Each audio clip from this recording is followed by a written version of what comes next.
전도자는 본문 8장을 말하기에 앞서서 6장 10절에서 세상에 이미 오래전부터 있었던 강한 것들, 사람이 다투어 이길 수 없는, 결코 벗어날 수 없는 것들이 있는데 그것을 무시하거나 그것과 싸우려는 것은 어리석고 헛된 것이라고 말했습니다. 그가 말한 그 강한 것 중에서 전도자는 첫 번째로 죽음을 말했습니다. 누구도 죽음을 무시하거나 피할 수 없다는 이 죽음, 그것을 통해서 배우지 못하는 것은, 이 죽음을 통해서 배우지 못하는 것은 어리석은 것입니다. 그래서 우리는 지난 시간에 나눈 대로 출생보다, 생일보다 죽음을 통해서 지혜를 얻어서 사람들과 바르고 의미 있는 관계들을 가질 수 있고, 또 궁극적으로 하나님께 순종해서 생명을 얻을 수 있습니다. 우리가 죽음을 이길 수 없고 상대할 수 없기 때문에 죽음이 주는 지혜를 잘 배워서 인생 속에서 중요한 것들이 무엇인지를 깨달아서 그것을 잘 추구하고 누릴 수 있다는 것입니다. 이어서 전도자는 본문 8장에서 사람이 다툴 수 없는, 이길 수 없는 강한 것들 중에 두 번째로 무엇을 말하냐면 왕 같은 권세자들에 대해서 말합니다. 사람에게는 왕과 나라가 필요합니다. 6절에서 9절이 말하는 대로 각 개인은, 백성이나 국민은 장래일을 스스로 개별적으로 다 대비할 수 없습니다. 전쟁과 죽음과 범죄의 위협 속에서 스스로를 각자 지키기 어렵기 때문에 개인들은, 백성들은 나라와 왕에게 충성해야 합니다. 또 각자가 노력한 만큼, 공부하고 수고한 만큼 대가를 얻을 수 있고 여러 가지 사회 보장들을 누릴 수 있는 것도 나라가 존재하고 통치 권력이 있기 때문입니다. 그런데 나라에 대한 의무를 다하지 않는 것은 어리석고 교만한 것입니다. 인간의 나라와 정부는 하나님께서 기뻐하시는 것은 아니지만 죄인들의 죄를 통제하면서 안전을 도모할 수 있도록, 그리고 어느 정도 사람이 수고한 것에 대한 대가를 얻을 수 있는, 정의를 어느 정도 유지할 수 있는 그런 방법으로서 하나님이 이 땅에 임시적으로 허용하신 것입니다. 그것이 국가이고 왕 같은 권력자들입니다. 그러므로 정부나 통치자가 노골적으로 악한 것이 아니라면 백성에게 감당할 만한 의무를 부과하고 있고 또 불가피한 사회적 희생이 있더라도 복종해야 합니다. 그래서 전도자가 왕에게 복종하라는 것은 어리석고 무능하고 부패한 왕을 두고 말하는 것이 아니라, 그런 나쁜 왕에게도 무조건 충성하라는 것이 아니라 최소한 기본적인 통치를 잘 하고 있는 그런 일반적인 보통의 왕을 가정하고 말하고 있는 것입니다. 그런데 그런 왕에게 도전하는 자들이 있다는 것입니다. 신하들 중에나 백성들 중에나 그런 왕을 우습게 여기고 왕보다 자기가 더 똑똑한 줄 알고 잘난 체하면서 그 왕을 속으로 무시하고 때로는 겉으로도 그걸 드러내는 자들이 있다라는 것을 본문에서 이야기합니다. 왕이 자비롭고 인격적일 때 신하 중에서 어떤 자들은, 자기가 똑똑하다고 착각하는 자들은 이렇게 하면, 이렇게 왕이 지나치게 유하면 사회의 도덕 수준이, 기강이 약해진다. 범죄도 많아진다. 그래서 이렇게 유하게 해서는 안 되고 강력하게, 무섭게 공포심을 조장해야 한다라고 생각하는 자들도 있습니다. 마치 공산 국가들이 범죄자들을 과감하게 사형시키는 것처럼 해야 된다고 생각하는 사람도 있습니다. 우리나라에도 그런 사람들이 있죠. 물론 그것이 필요할 수도 있겠죠. 그러나 인간들은 죄를 엄격하게 다루는 왕이나 그런 정부를 과거에 숱하게 경험해 봤습니다. 엄격하고 좋은 줄 알지만, 엄격하면 좋은 줄 알지만, 그러나 엄격한 시대 속에서 사람들이 울부짖었던 것은 무엇입니까? 자유와 인권이 없다라는 것이죠. 그래서 그런 것에서 불만을 제기하면서 변화들을 추구해 왔습니다. 또 전도자가 앞에서 말한 대로 세상에서 일어나는 여러 가지 고통과 부조리에 대한 해결책이 자기에게 있다고 생각하면서 확신하면서 통치자를 거스르고 새로운 세상을 시도하지만 그래봤자 이전에 했던 것을 또 하는 것이고 시간이 지나면 다시 이전의 것을 그리워할 그런 어리석은 시도를 반복해서 하는 것입니다. 그런 헛된 반복을 하려고 왕을 거스르고 거역하고 반란을 꿈꾸고 왕을 우습게 여기고 비방하는 것은 어리석은 것입니다. 그러나 그런 어리석은 일이 항상 있습니다. 전도자는 3절에서 왕 앞에서 급히 물러나지 말라고 말했습니다. 왕 앞에서 급히 물러나지 말라. 이게 무슨 뜻일까요? 지금까지 설명한 대로 어느 정도 정상적으로 잘 통치하고 다스리고 있는 왕에 대해서 불만을 품기 때문에 왕이 무슨 설명을 하거나 지시를 할 때 불만을 가지고 있기 때문에 성급하게 자리를 뜨는, 왕을 무시하기 때문에 그런 태도로 자리를 뜨는 모습을 묘사한 것입니다. 악한 통치자에게 무조건 순종해서는 안 되겠지만 일반적으로 우리에게는 통치자들에게 복종해야 할 의무가 있습니다.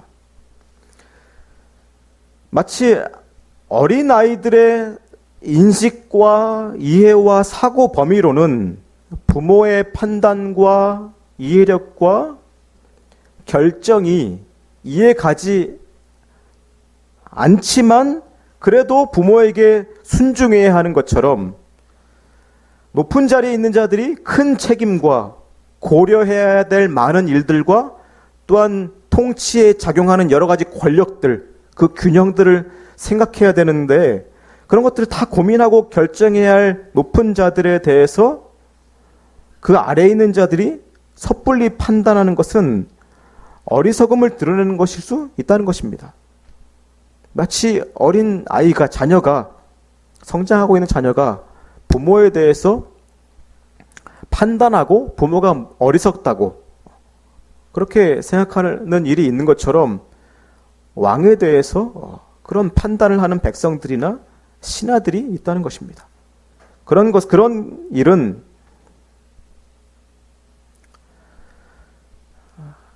본문에서 전도자가 어리석은 일이라고 말합니다. 세상 왕에 대해서 그렇게 어리석은 행위를 하는 것뿐만 아니라 피조물인 우리가 하나님에 대해서도 그런 어리석은 행위들을 합니다. 세상 왕에 대해서도 그런 판단을 하는 것이 어리석은데 하물며 우리가 하나님의 지혜와 하나님의 이 세상 경영 방식과 그리고 죄인들을 다루시는 방법이나 구원하시는 방법에 대해서 판단하는 것은 어리석음의 극치입니다. 그런데 우리는 이 세상 사람들은 흔히 그런 판단을 합니다. 하나님의 이 세상 경영 방식에 대해서 불만을 품습니다. 예수 믿는 자들도 그런 실수들을, 죄를 범합니다. 어리석은 신하나 백성이 왕의 결정과 통치에 불만을 품고 왕 앞에서 인내하지 못하는 것처럼 세상 인간들은 하나님의 통치 방식에도 성급한 불만을 드러냅니다. 11절 이후에서 말하는 대로 100번이나 나쁜 짓을 하는 자들이 떵떵거리고 사는 것을 보면서 사람들은 하나님의 살아계심과 능력을 신뢰할 수 없다고 의심합니다. 또 악인들이 즉시 심판받지 않고 악한 자들에 의해서 선한 자들의 피해를 입거나 또 선한 자들의 성실한 삶이, 착한 삶이 악인들의 먹잇감이 되는 일이 있다고 해도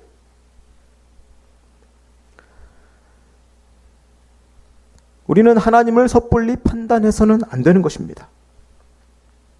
그렇죠. 우리가 착하게 선하게 살면 그것을 악한 자들이 노리죠. 질서를 지키고 선한 삶을 살면 그것을 비집고 악한 자들이 들어옵니다. 기회로 삼습니다. 노립니다. 그런데 그것을 내버려 두시는 하나님에 대해서 불만을 품기 시작하면 우리는 어떠한 문제가 생기냐면 나도 저 악한 자들처럼 살리라 하는 유혹이 마음속에 들어오게 됩니다. 그래서 그런 악한 자들의 길을 가겠다고 하는 사람들이 있습니다. 하나님의 다스림에 대해서 불만을 갖기 때문입니다. 하나님의 지혜를 우습게 여기기 때문입니다. 그러나 그런 생각을 하는 것은 자기가 손가락질하는 그 극악한 죄인과 자기 자신이 크게 다르지 않다는 것을 모르기 때문입니다. 또 죄를 다루는 방식에 있어서 하나님보다 자신이 더 공정하고 지혜롭다고 착각하는 것입니다. 하나님이 죄인들을 일시적으로 용납하시고 있는 것은 하나님이 잘못하시고 계신 것이다. 즉시 심판하셔야 된다. 라고 생각하면서 하나님을 우습게 여기는 것입니다. 인간은 자기보다 나쁜 사람을 즉시 반드시 심판해야 한다고 생각하면서 공의를 즉시 실행하지 않으시는 하나님께 불만을 품지만 그것은 어리석고 교만한 생각일 뿐입니다. 사람들이 보기에 하나님은 무능하신 것 같지만, 죄인들을 다루시는 일에 있어서 무능하신 것 같지만, 그러나 하나님은 최고의 지혜를, 어떤 인간보다 탁월한 지혜를 사용하셔서 모든 죄인들을 다루고 계십니다.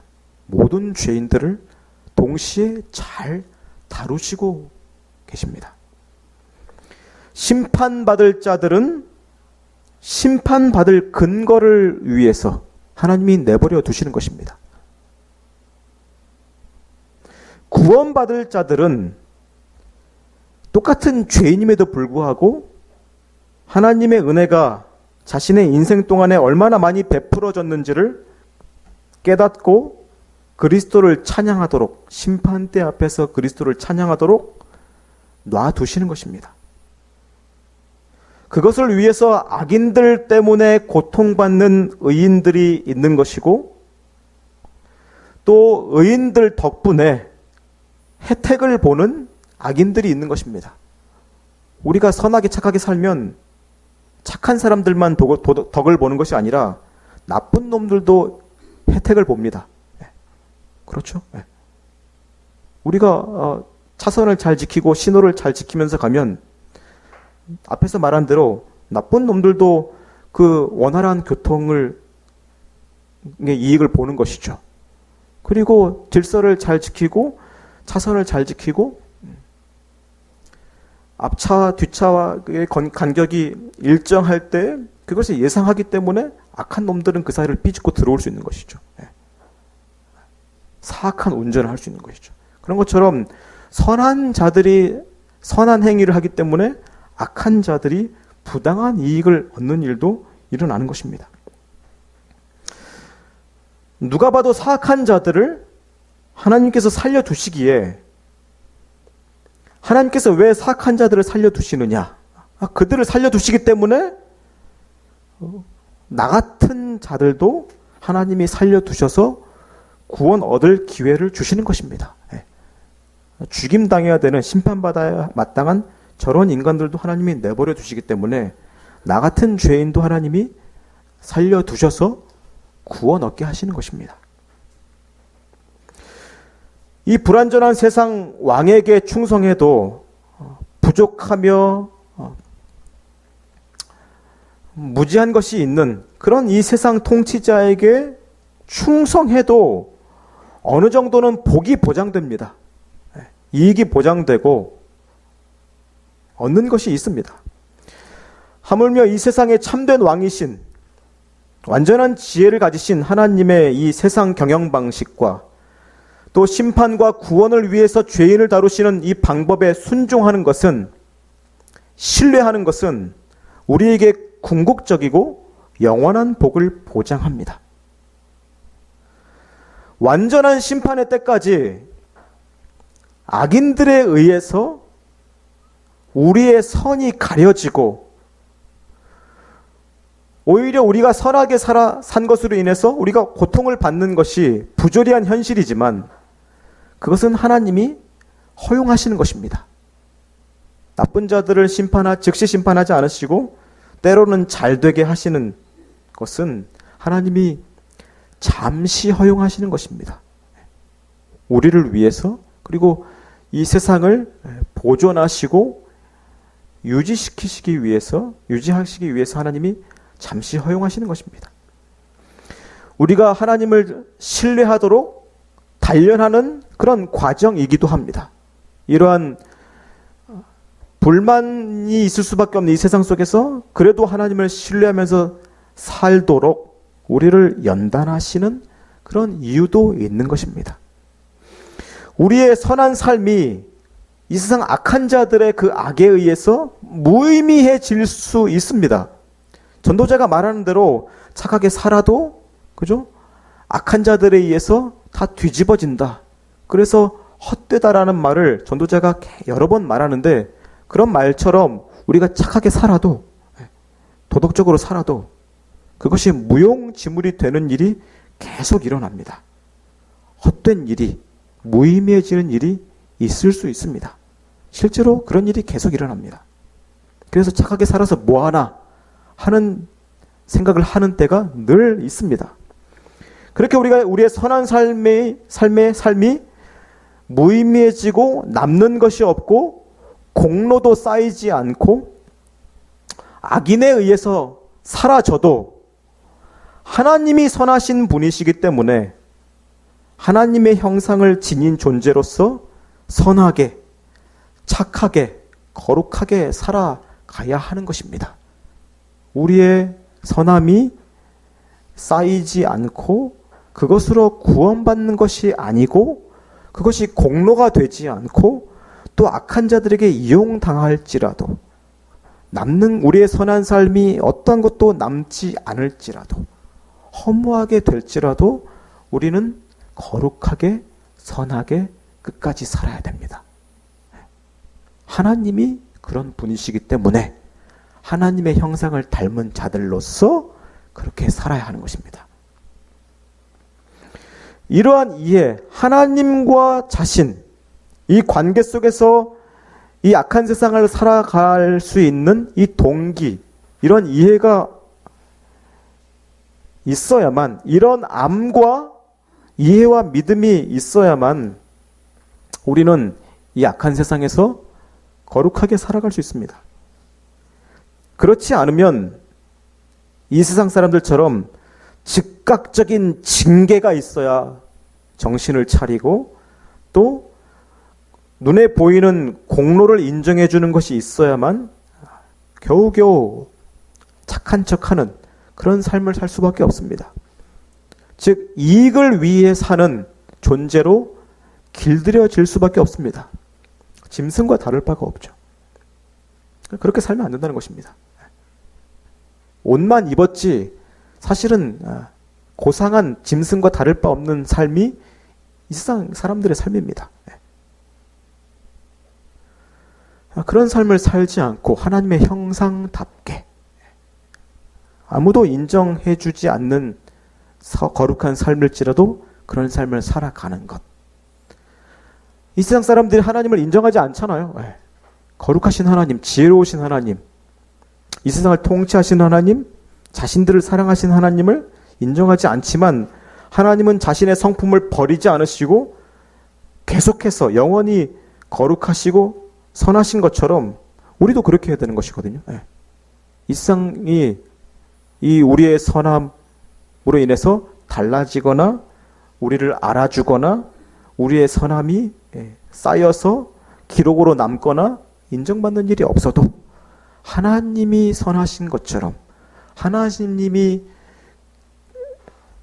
계속 일하시는 것처럼 아버지가 일하시니 나도 일한다라고 말씀하신 예수님처럼 우리도 그렇게 무모해 보이는 그런 거룩하고 경건한 삶을, 도덕적인 삶을 계속해서 살아가야 하는 것입니다. 어리석고 교만한 신하가 왕에게 불만을 품듯이 사람이 하나님에 대한 무지로, 불신으로, 믿음 없음으로 불만을 품을 수 있지만 우리는 예수님께서 하나님을 신뢰하시고 순종하신 것처럼 살아갈 수 있습니다. 살아가야만 합니다. 본문 14절에서 전도자가 이렇게 말합니다.